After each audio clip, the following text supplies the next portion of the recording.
Faruk media দিন ইসলাম প্রচারের স্বার্থেই কথা বলে।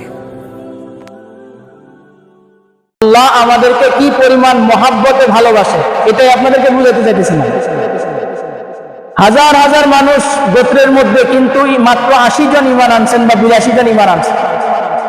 তো নূহ পয়গম্বর দোয়া করলেন, রব্বি লা তার আলাল আরদি মিনাল কাফিরিনা দাইয়ারা, এদের বাড়িঘর কোনো কিছু রাখেন না, সব ধ্বংস করে দেন, এদেরকে ধ্বংস করে দেন। তো দোয়া কবুল হয়ে গেছে, প্লাবন শুরু হয়ে গেছে। নৌকা উঠতে উঠতে 40 দিন ছিল পানির উপরে ভাসমান। এরপরে নিচে আসলো, আবার নতুন করে বসতি শুরু। নূহ আলাইহিস সালাতু ওয়াস সালামকে দ্বিতীয় আদম বলা হয়, অর্থাৎ সব ধ্বংস হয়ে গেছিল। নূহ আলাইহিস সালাতু ওয়াস সালাম যে জোড়াগুলা নিয়ে উঠছিল তাদের থেকে আবার দুনিয়ায় আবার শুরু হয়েছে, এই কারণে দ্বিতীয় আদম বলা হয়। তো নূহ আলাইহিস সালাতু ওয়াস সালাম যখন আবার বসা শুরু করলেন, একদিন আল্লাহ তাআলা নূহ আলাইহিস সালাতু ওয়াস সালামকে বলে, নূহ এক কাজ করো, কিছু মাটির পাতিল বানাও। নূহ আলাইহিস সালাতু ওয়াস সালাম কিছু মাটির পাতিল বানানোর পরে বলে এগুলারে রং করে, রঙিন বিভিন্ন কালার, অনেক সময় নকশা করে না, রং দিয়ে নকশা করলেন। নকশা করার পরে বলে আল্লাহ বলতেছে এগুলারে শুকাইতে দাও, শুকাইলেন। বলে এগুলারে যত্ন করে রাখো। নূহ আলাইহিস সালাতু ওয়াস সালাম এটার পিছনে পরিশ্রম করলেন, মাটি থেকে পাতিল বানাইলেন, এরপরে শুকাইলেন, আবার রং করলেন, পরে আবার শুকাইলেন, ঘরের মধ্যে যত্ন করে রাখছে। একটা মানুষ যখন একটা জিনিসের পিছনে বারবার মেহনত করে, তার প্রতি তার মায়া জমে যায়। কি বলেন? মায়া হয় না? মায়া হয়ে যায়। নূহ আলাইহিস সালাতু ওয়াস সালাম খুব যত্ন করে বানাইলেন, একটা মায়া জন্মে গেছে, দেখতে ভালো লাগতেছে। আল্লাহ তাআলা একদিন হুকুম করলেন, নূহ ওই যে পাতিলগুলা বানাইলা, যেগুলা সাজায় রাখছো, সব পিঠে একগুলা সব ভাঙে শেষ করে, সব কি করো, ভেঙে ফেলো। নূহ আলাইহিস সালাতু ওয়াস সালাম পয়গম্বর, মালিকের হুকুম মানতেই হবে, সবগুলা ভেঙে ফেলছে। ভেঙে ফেলার পরে একটা মায়া, স্বাভাবিক মায়া জন্মে যাওয়ার পরে যখন ভেঙে ফেলছে, ভাঙার পরে নূহ আলাইহিস সালাতু ওয়াস সালাম নির্জনে এক জায়গায় বসে আছে, মন খারাপ বসে আছে। আল্লাহ তাআলা ডাক দিয়ে বলে, নূহ কি ব্যাপার, তোমার মন খারাপ কেন, কারণ কি? নূহ আলাইহিস সালাতু ওয়াস সালাম বলে, আল্লাহ বুঝলাম না, মাটির পাতিল বানাইতে বললেন, বানাইলাম, রং করতে বললেন, করলাম, আবার ভেঙে ফেলতে বললেন, কেন ভাঙতে বললেন বুঝলাম না, আপনার হুকুম ভেঙে ফেলছি। আল্লাহ এই জিনিসগুলার এত যত্ন করে যে বানাইছিলাম, বানানোর পরে ভেঙে ফেলেছি নিজের হাতে, এই ভাঙার কারণে আমার অন্তরে কষ্ট লাগতেছে, আমার মন খারাপ। এবার আল্লাহ তাআলা বলেন, নূহ মাটির যে পাতিল গুলা বানাইছিল এগুলার হাত দিছিল নাকি? বলে না, দেই নাই। এ নূহ দেখার জন্য চক্ষু দিছিল নাকি? না, দেই নাই। কথা বলার জন্য মুখ দিছিল নাকি? না, দেই নাই। এ নূহ শোনার জন্য কান দিয়েছিল নাকি? না, মালিক দেই নাই। বুঝার জন্য মেধা দিয়েছিল নাকি? না, মালিক দেই নাই। আমার মালিক বলে, নূহ কিছু পাতিল বানাইলা, দেখার জন্য চক্ষু দিলা না, শোনার জন্য কান দিলা না, ধ্যান নেওয়ার জন্য নাকটাও দিলা না, ধরার জন্য হাতটাও দিলা না, কথা বলার জন্য মুখটা দিলা না। এত কিছু না দেওয়ার পরে কিছু পাতিল, যেগুলা জড় বস্তু, কিছু পাতিল বানাইলা, এগুলা ভেঙে ফেলার কারণে দিদি তোমার এতই কষ্ট লাগে রে। আর আমি মালিক, যেই মানুষকে নিজের কুদরতি হাত দ্বারা বানালাম, শোনার জন্য কানটা দিলাম, বুঝার জন্য মাথাটা দিলাম, ঘ্রাণ নেওয়ার জন্য নাকটা দিলাম, দেখার জন্য চোখটা দিলাম, আল্লাহ আল্লাহ বলার জন্য মুখটা দিলাম, ধরার জন্য হাতটা দিলাম, হাঁটার জন্য পাটা দিলাম। আমি মালিক যখন তাদেরকে ধ্বংস করে দিয়েছিলাম, বলো তো আমি মালিকের কাছে কেমন লাগছিল? اللهم بارك على محمد وعلى ال محمد كما باركت على ابراهيم وعلى ال ابراهيم انك حميد مجيد. الحمد لله وكفى وسلام على عباده الذين اصطفى خصوصا على سيدنا مصطفى. أما بعد فأعوذ بالله من الشيطان الرجيم. بسم الله الرحمن الرحيم. والذي خلقكم من طين ثم قضى أجلا وأجل مسمى عنده ثم أنتم تمترون. صدق الله المولانا العظيم. আল্লাহ তাআলার কাছে লাখো কোটি শুকরিয়া যে আল্লাহ পাক রব্বুল আলামিন আমাদেরকে প্রত্যেক শুক্রবারের ন্যায় আজকে বসার তৌফিক দান করেছেন। এই কারণে শুকরিয়া আদায় করি, বলি আলহামদুলিল্লাহ। আল্লাহ সুবহানাহু ওয়া তাআলা আয়াতের মধ্যে বলতেছে, ওই আল্লাহ যে আল্লাহ তোমাদেরকে সৃষ্টি করেছে মাটির দ্বারা, যে আল্লাহ সৃষ্টি করেছে কিসের দ্বারা? মাটির দ্বারা।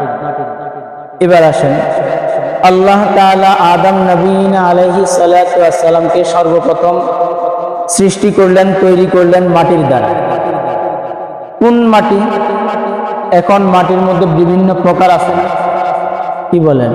বিভিন্ন প্রকার আছে, বিভিন্ন ধরন আছে, মাটির বিভিন্ন কালার আছে। আপনি এক জায়গায় গর্ত করেন, দেখবেন 1 ফিট থেকে 40 ফিট যাওয়ার মধ্যখানে কয়েক প্রকারের মাটি বের হয়।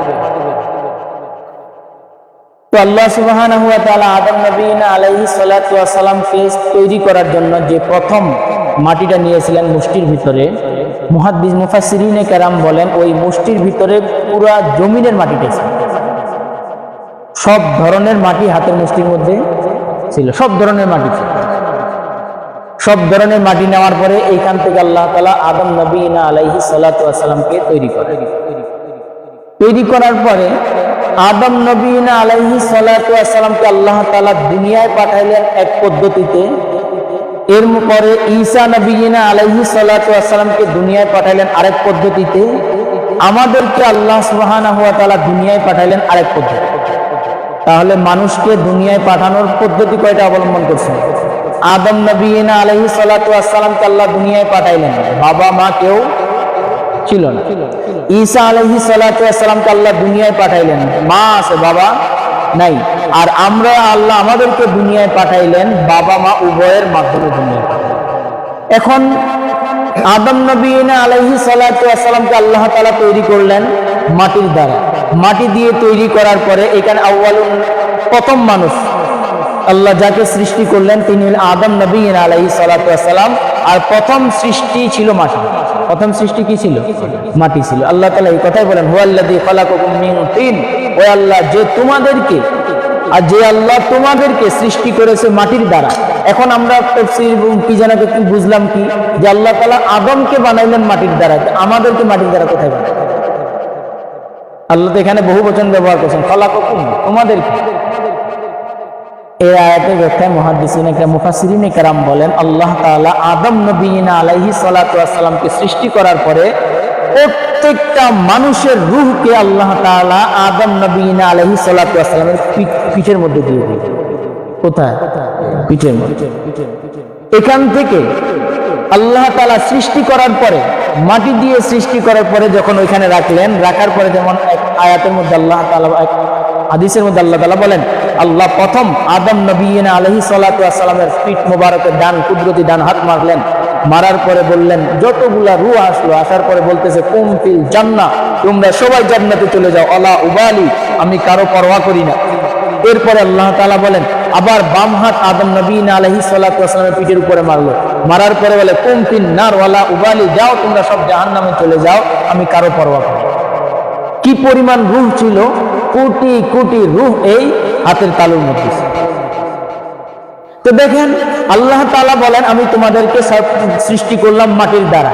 এই কারণে মাটির বিভিন্ন ধরনের কালার হওয়ার কারণে আল্লাহ তাআলা আল্লাহর জমিনে লক্ষ কোটি, অসংখ্য কোটি কোটি মানুষ বসবাস করে। এক একজনের কালার একরকম, এক একজনের চেহারা একরকম, এক একজনের সাইজ আরেক রকম। কি বলেন? কারোর সাথে কারো মিল নেই, কারোর সাথে কারো মিল নেই। একই মায়ের পেট থেকে 7 জন 8 জন 10 জন 12 জন সন্তান জন্মগ্রহণ করে, একজনের চেহারার সাথে আরেকজনের চেহারার মিল নেই। এরপরে দেখেন যমজ বাচ্চা, চেহারা মিলতেছে কিন্তু কোনো এক জায়গায় যাওয়ার পরে মিল নেই। আল্লাহ পারে কিনা? কথা কেন? সেই ক্ষমতা আল্লাহর আছে কিনা? আল্লাহ বলেন বিভিন্ন জায়গায়, এই যে মুঠের মধ্যে মাটিটা নিলাম, বিভিন্ন জায়গায় বিভিন্ন রঙের মাটি থাকার কারণে আল্লাহ তাআলার বান্দাগুলার রঙও বিভিন্ন রঙের। তো আল্লাহ আদম নবীন আলাইহিস সালাতু ওয়াস সালামকে বানানোর পরে পাঠাইলেন এক ধরনের পদ্ধতি অবলম্বন করলেন।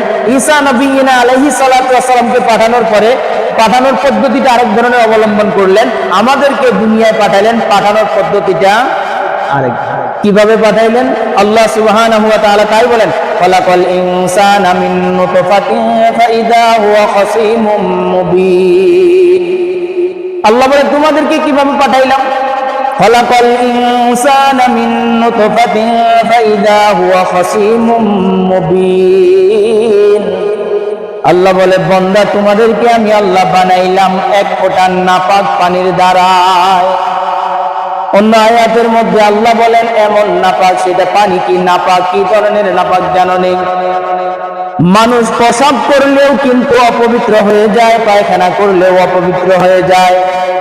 প্রসাব পায়খানা করার পরে নির্দিষ্ট কিছু স্থান ধুয়ে ফেললে পরে পবিত্র হয়ে যায়, কিন্তু আল্লাহ তাআলা এমন এক নাপাক পানির দ্বারায় এক ফোঁটা, বেশি নয়, মুহাদ্দিসিন ইকরাম বলেন এক ফোঁটা নাপাক পানি, বিজ্ঞান গবেষণা করে দেখছেন এক ফোঁটা নাপাক পানির ভিতরে ডিম্বায়ু যেগুলাকে বলে, যার দ্বারা বাচ্চা তৈরি হয়, এই ডিম শুক্রাণু যেটাকে বলা হয়, শুক্রাণু এক ফোঁটা নাপাক পানির মধ্যে কোটি কোটি শুক্রাণু থাকে। সেখান থেকে কেবলমাত্র মালিক একটাকে ব্যবহার করে। মালিক বলে এমন নাপাক পানির দ্বারাই তোমাকে আমি আল্লাহ বানাইলাম। জাননি কেমন নাপাক পানি? এ বান্দা, ওইটা শরীর থেকে বের হয়ে যাওয়ার পরে শরীর তোমার নাপাক হয়ে যায়। বান্দা গায়ের মধ্যে যেই কাপড় টুকুন থাকে তাও নাপাক হয়ে যায়। যেই বিছানায় শুয়ে থাকে বিছানার চাদরটা পর্যন্ত নাপাক হয়ে যায়। হে বান্দা, গোসল করতে যাবি, শুধু গোসল করে চলে আসবি তা না, পবিত্রতা অর্জন করার জন্য কিছু অতিরিক্ত কাজ করা লাগে। 1 নাম্বার বান্দা কুলি করা লাগে, 2 নাম্বার নাকের নরম জায়গা পর্যন্ত পানি দেওয়া লাগে, 3 নাম্বার বান্দা মাথার তালু থেকে নিয়ে পায়ের তালু পর্যন্ত ভালো ভালো করে ডলে ডলে পানি পৌঁছানো লাগে। এত নাপাক। অথচ পায়খানা প্রসাব এগুলোও নাপাক। কিছু অঙ্গ ধুলে পরে কি হয়ে যায়? পবিত্র হয়ে যায়। এমন নাপাক পানির দ্বারা বানাইলেন। এরপরে বানানোর পদ্ধতিটা কি ছিল আল্লাহ তাআলা তাও বলেন, সুম্মা খালাকনান নুতফাতা আলাকাতা ফাখালাকনাল আলাকাতা মুযগাম ফাখালাকনাল মুযগাতা ইযামান ফাকাসাওনাল ইযামা লাহমান সুম্মা আনশা'নাহু খালকান আখার ফাতাবারাকাল্লাহু আহসানুল খালিকিন। এ বান্দা, আমি আল্লাহ বানাইলাম কেমনে তোমারে জানো? তোমার বাবা এবং তোমার মায়ের মিলনের দ্বারাই তোমার বাবার পিঠ থেকে 1 ফোঁটা নাপাক পানি আমি আল্লাহ তোমার মায়ের রেহেমের ভিতরে নিয়ে গেলাম।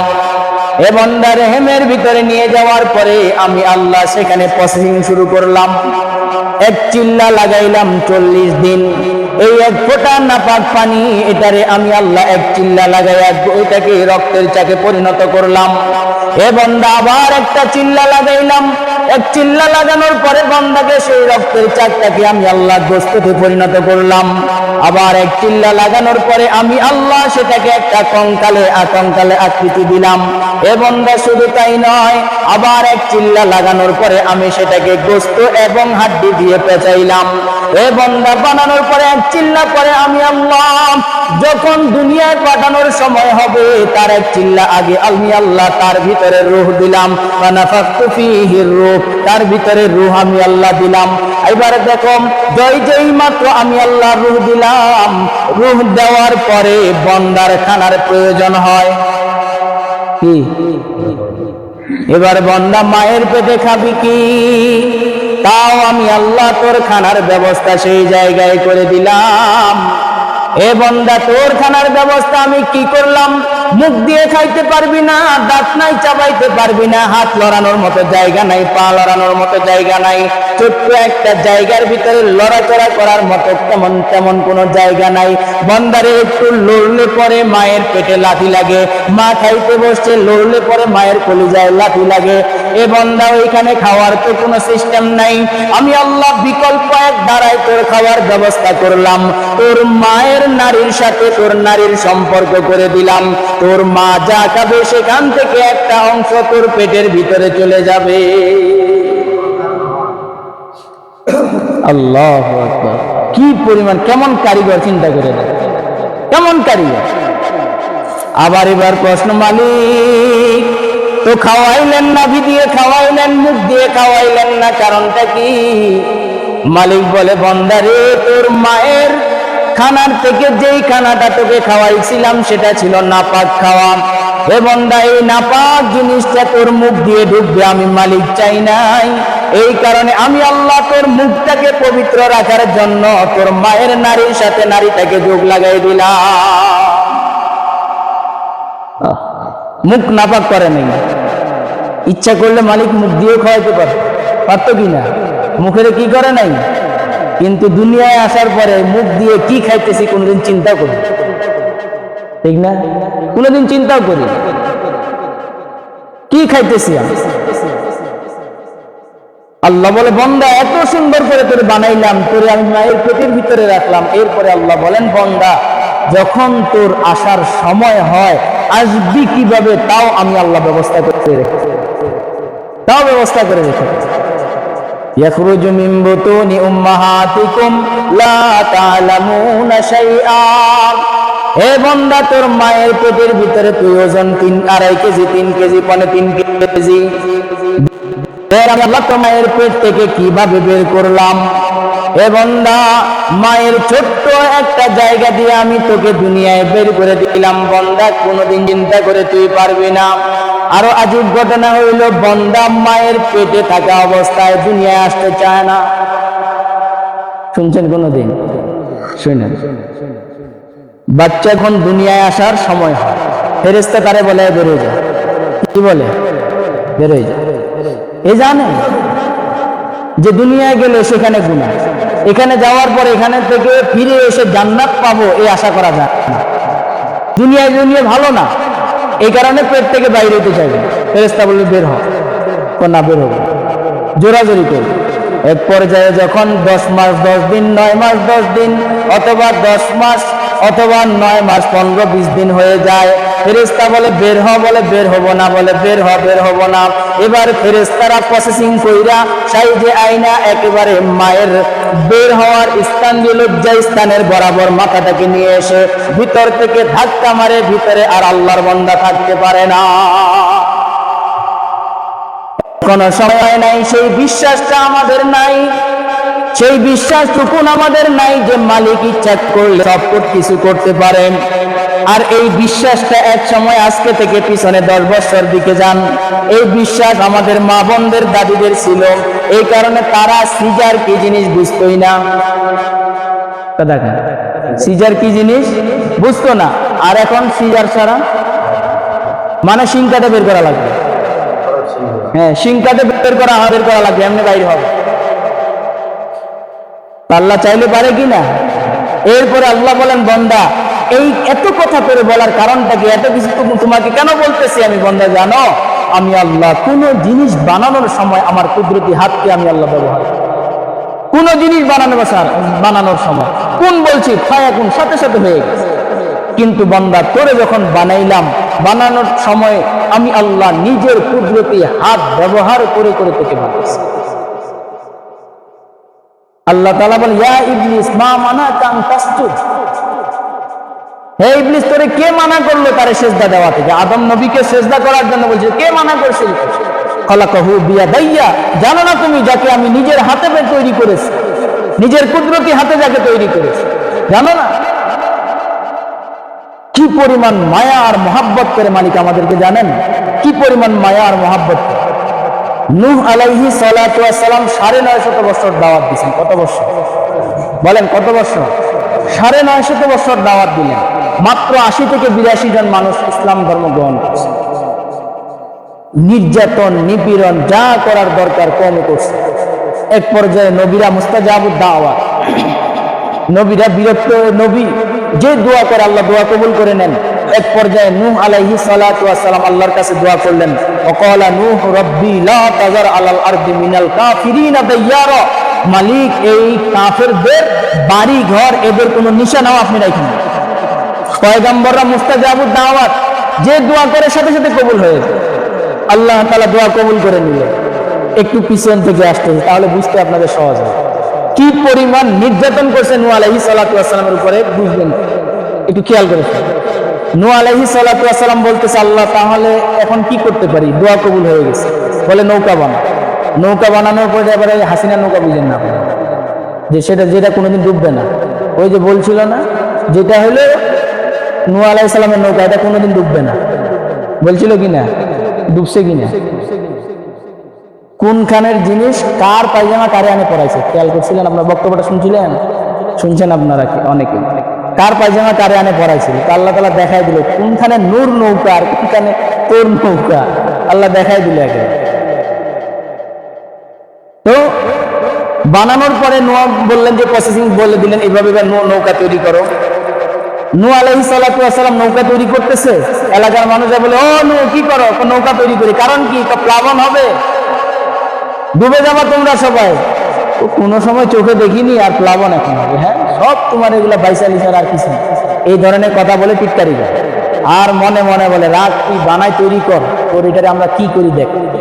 তো নূহ আলাইহিস সালাতু ওয়াস সালাম নৌকা বানায় একেবারে তৈরি করছে, একেবারে ক্লিয়ার করার পরে রাত্রের বেলায় করছে কি, কাফেররা যাওয়ার পরে নূহ আলাইহিস সালাতু ওয়াস সালাম নৌকাটার এটারে রাত্রে বাথরুম বানায় একেবারে পুরা নৌকা পায়খানা করে ভর্তি করে গেছে। পায়খানা করে কি ভর্তি করে ফেলছে। নূহ আলাইহিস সালাতু ওয়াস সালাম সকালবেলা যায়, দেখে ওরে বাপ, নৌকার অবস্থা খুব খারাপ। এবার আল্লাহর কাছে দোয়া করে, আল্লাহ কি করা বলে, আপনি বানাইতে বললেন, বানাইলাম, কিন্তু এরা যে অবস্থা করে রাখছে, এখন কি করা? আল্লাহ বলে নূহ, অপেক্ষা করো, যারা করছে আমি আল্লাহ চাইলে এদের দ্বারাই পরিষ্কার করাই। পরিষ্কার করার ধরনটা কি জানেন? এক বুড়ি নৌকায়, কিতাবের মধ্যে লেখে বুড়ি গেছে নৌকায় পায়খানা করার। তো বুড়ি মানুষ কাঁপতে কাঁপতে নৌকার উপরে উঠছে, বাথরুমে বসছে, যেই মাত্র বসছে একেবারে পায়খানা নিচে পড়ে গেছে। পড়ে যাওয়ার পরে এই বুড়িটা উঠে দেখতেছে 80 বছরের বুড়ি 18 বছরের যুবতী হয়ে গেছে। 80 বছরের বুড়ি যুবতী হয়ে গেছে। ওইখান থেকে এলাকায় ঘুরে আসছে, কে তুমি? আমি অমুক। তোমার এই অবস্থা, তুমি বুড়ি মানুষের অবস্থা কেন? জানো, আমি আজকে বাথরুম পায়খানা করতে গেছিলাম, নৌকার মধ্যে পড়ে গেছি, পড়ে যাওয়ার পরে আমি এরকম হয়ে গেছি। এই যে শুরু হইল, নৌকার কাছে যায়, কেউ বোতলের মধ্যে নিয়ে আসতেছে, কেউ বালতির মধ্যে নিয়ে আসতেছে, কেউ পানি দিয়ে নিয়ে আসতেছে, আনতে আনতে একেবারে নৌকা পরিষ্কার করে নিয়ে চলে আসছে, একেবারে পরিষ্কার করে সব নিয়ে চলে আসছে। এই কাজ নষ্ট করছিল কে? কথা কেন নষ্ট করছিল কে? পরিষ্কার করলো কে? আল্লাহ চাইলে পারে কিনা? হ্যাঁ, চাইলে পারে কিনা? এবার আল্লাহ তাআলা হুকুম করেন, জোড়ায় যায় তুলো, জোড়ায় জোড়ায় তুললেন, মানুষ যারা ঈমান আনছে তাদেরকেও তুললেন। আমি যেটা আপনাদেরকে বুঝাইতে চাইতেছিলাম, আল্লাহ আমাদেরকে কি পরিমাণ মহাব্বতে ভালোবাসে, এটাই আপনাদেরকে বুঝাইতে চাইতেছিলাম। হাজার হাজার মানুষ গোত্রের মধ্যে, কিন্তু মাত্র 80 জন ঈমান আনছেন বা 82 জন ঈমান আনছেন। তো নূহ পয়গম্বর দোয়া করলেন, রব্বি লা তার আলাল আরদি মিনাল কাফিরিনা দাইয়ারা, এদের বাড়িঘর কোনো কিছু রাখেন না, সব ধ্বংস করে দেন, এদেরকে ধ্বংস করে দেন। তো দোয়া কবুল হয়ে গেছে, প্লাবন শুরু হয়ে গেছে। নৌকা উঠতে উঠতে 40 দিন ছিল পানির উপরে ভাসমান। এরপরে নিচে আসলো, আবার নতুন করে বসতি শুরু। নূহ আলাইহিস সালাতু ওয়াস সালামকে দ্বিতীয় আদম বলা হয়, অর্থাৎ সব ধ্বংস হয়ে গেছিল। নূহ আলাইহিস সালাতু ওয়াস সালাম যে জোড়াগুলা নিয়ে উঠছিল তাদের থেকে আবার দুনিয়ায় আবার শুরু হয়েছে, এই কারণে দ্বিতীয় আদম বলা হয়। তো নূহ আলাইহিস সালাতু ওয়াস সালাম যখন আবার বসা শুরু করলেন, একদিন আল্লাহ তাআলা নূহ আলাইহিস সালাতু ওয়াস সালামকে বলে, নূহ এক কাজ করো, কিছু মাটির পাতিল বানাও।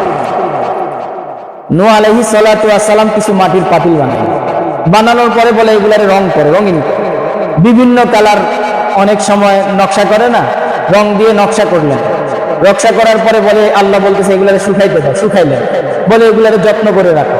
নূহ আলাইহিস সালাতু ওয়াস সালাম এটার পিছনে পরিশ্রম করলেন, মাটি থেকে পাতিল বানাইলেন, এরপরে শুকাইলেন, আবার রং করলেন, রঙে আবার শুকাইলেন, ঘরের মধ্যে যত্ন করে রাখছে।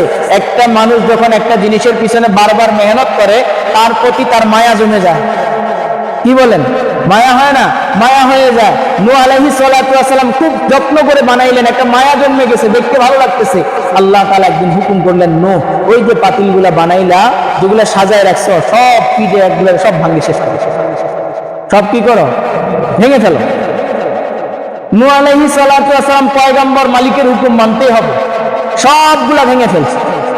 ভেঙে ফেলার পরে একটা মায়া, স্বাভাবিক মায়া জন্মে যাওয়ার পরে যখন ভেঙে ফেলছে, ভাঙার পরে নূহ আলাইহিস সালাতু ওয়াস সালাম নির্জনে এক জায়গায় বসে আছে, মন খারাপ বসে আছে। আল্লাহ তাআলা ডাক দিয়ে বলে, নূহ কি ব্যাপার, তোমার মন খারাপ কেন, কারণ কি? নূহ আলাইহিস সালাতু ওয়াস সালাম বলে, আল্লাহ বুঝলাম না, মাটির পাতিল বানাইতে বললেন, বানাইলাম, রং করতে বললেন, করলাম, আবার ভেঙে ফেলতে বললেন, কেন ভাঙতে বললেন বুঝলাম না, আপনার হুকুম ভেঙে ফেলছি। আল্লাহ এই জিনিসগুলোর এত যত্ন করে যে বানাইছিলাম, বানানোর পরে ভেঙে ফেলেছি নিজের হাতে, এই ভাঙার কারণে আমার অন্তরে কষ্ট লাগতেছে, আমার মন খারাপ। এবার আল্লাহ তাআলা বলেন, মাটির যে পাতিল গুলা বানাইছিল এগুলার হাত দিছিল নাকি? বলে না, দেই নাই। দেখার জন্য চক্ষু দিছিল নাকি? না, দেই নাই। কথা বলার জন্য মুখ দিছিল নাকি? না, দেই নাই। শোনার জন্য কান দিয়েছিল নাকি? না, মালিক দেই নাই। বুঝার জন্য মেধা দিয়েছিল নাকি? না, মালিক দেই নাই। আমার মালিক বলেন, কিছু পাতিল বানাইলা, দেখার জন্য চক্ষু দিলা না, শোনার জন্য কান দিলা না, ধ্যান নেওয়ার জন্য নাকটাও দিলা না, ধরার জন্য হাতটাও দিলা না, কথা বলার জন্য মুখটা দিলা না। এত কিছু না দেওয়ার পরে কিছু পাতিল, যেগুলা জড় বস্তু, কিছু পাতিল বানাইলা, এগুলা ভেঙে ফেলার কারণে যদি তোমার এতই কষ্ট লাগে রে, আর আমি মালিক যেই মানুষকে নিজের কুদরতি হাত দ্বারা বানালাম, শোনার জন্য কানটা দিলাম, বুঝার জন্য মাথাটা দিলাম, ঘ্রাণ নেওয়ার জন্য নাকটা দিলাম, দেখার জন্য চোখটা দিলাম, আল্লাহ আল্লাহ বলার জন্য মুখটা দিলাম, ধরার জন্য হাতটা দিলাম, হাঁটার জন্য পাটা দিলাম। আমি মালিক যখন তাদেরকে ধ্বংস করে দিয়েছিলাম, বলো তো আমি মালিকের কাছে কেমন লাগছিল? কি পরিমাণ মহব্বত আর ভালোবাসা! আল্লাহ চায় না আমাদেরকে কোনো সময় জাহান্নামী। আল্লাহ তাআলা এই কথাই বলেন, আল্লাহ এই কথাই আমাদেরকে, হুয়াল্লাযী খালাকাকুম মিন তিন সুম্মা কাযা আজালা। আল্লাহ তাআলা এই কথা বলে, বান্দা আমি তোমাদেরকে বানাইলাম মাটির দ্বারায়। এ বান্দা শুধু তাই নয়, মাটির দ্বারা বানানোর পরে নির্দিষ্ট একটা হায়াত তোমাদেরকে দিলাম, সময় দিলাম। এ বান্দা এত সুন্দর করে বানাইলাম রেখে দেওয়ার জন্য নয়, ভেঙে ফেলার জন্য। এ বান্দা এত সুন্দর করে বানাইলাম থাকার জন্য নয়, নিয়ে আসার জন্য। এ বান্দা কতদিন থাকবি? আজালা, যতক্ষণ মৃত্যু আসে, মৃত্যুর আগ পর্যন্ত থাকবি। বান্দারে মৃত্যুর পরে আর থাকার হুকুম না। বলেন তো দেখি, একজন মানুষ যদি মারা যায়, দুনিয়ায় কতক্ষণ তারে রাখেন? এলাকার মানুষ ঢোল পিটতে থাকে, এলাকার মানুষ ডাকতে থাকে, বাড়ির মানুষ বলে যত তাড়াতাড়ি পারো দাফন করে ফেলো, রাখা যাবে না। 1 ঘন্টা, 2 ঘন্টা, 3 ঘন্টা, 5 ঘন্টা, 7 ঘন্টা লাগলে পরে এবার বলা শুরু হয়, গন্ধ করতেছে, ফুলে যাইতেছে, যত তাড়াতাড়ি পারো এটার এখান থেকে সরাই ফেলো। এ ভাই, ছেলে আপনার আপন, সেও রাখতে চাবে না, মেয়ে আপনার আপন, সেও রাখতে চাবে না, আপনার বিবি আপনার আপন, সেও রাখতে চাবে না, নিজের মা সবচেয়ে বেশি কাছের, সেও আপনাকে রাখতে চাইবে না, বাবা আপন, সেও আপনাকে রাখতে চাইবে না।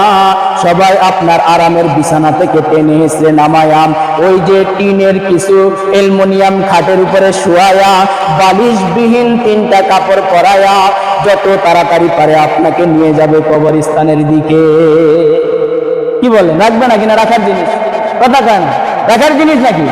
এই কারণে আল্লাহ তাআলা বলেন, ইয়া আইয়ুহাল ইনসান মা গাররাকা বিরাব্বিকাল কারীম আল্লাযী খালাকাকা ফাসাওয়াকা ফাআদালাকা ফী আইয়ি সূরাতিন মা শাআ রাক্কাবাক। ইয়া আইয়ুহাল ইনসান মা গাররাকা বিরাব্বিকাল কারীম, হে মানুষকে তোমার মালিক থেকে তোমাকে আলাদা করে দিল, তোমাকে ফিরিয়ে দিল। ওই মালিক তো সেই মালিক, এই মালিক তোমার এত সুন্দর আকৃতি দিল, যেই মালিক তোমাকে এত সুন্দর একটা দেহ দান করল, যেই মালিক তোমার চেহারাটা উজ্জ্বল বানাইল, যেই মালিক তোমার হাত দিল, পা দিল, চোখ দিল, কান দিল, নাক দিল, দেখার জন্য চোখ দিল, বুঝার জন্য মেধা দিল, এত কিছু যেই মালিক দিল, এই মালিক থেকে তোমাকে কে আলাদা করে দিল? আল্লাহ বলেন, কাইফা তাকফুরুনা বিল্লাহ ওয়া কুনতুম আমওয়াত ফাআহইয়াকুম সুম্মা ইউমীতুকুম সুম্মা ইউহয়ীকুম সুম্মা ইলাইহি তুরজাউন। এ বান্দা কিভাবে মালিকের কুফরি করো, মালিকের নাফরমানি করো। কুনতুম আমওয়াত, তোমরা তো মরা ছিলা, তোমাদের কোনো অস্তিত্বই ছিল না। হে বান্দা ফাআহিয়াকুম, হে বান্দা আমি তোমাদেরকে আবার জীবিত করেছি। বান্দারে সুর শুনলাম, জীবিত করলাম, শুধু তাই নয়, হে বান্দা জীবিত করার পরে যে জায়গায় আলামে দুনিয়া, যে দুনিয়ায় তোমারে পাঠাইলাম, এখানে চিরস্থায়ী থাকার জায়গা নয়, ক্ষণস্থায়ী একটা জায়গা। হে বান্দা 40, 50, 60, 70, 80 বছর হায়াত দিলাম।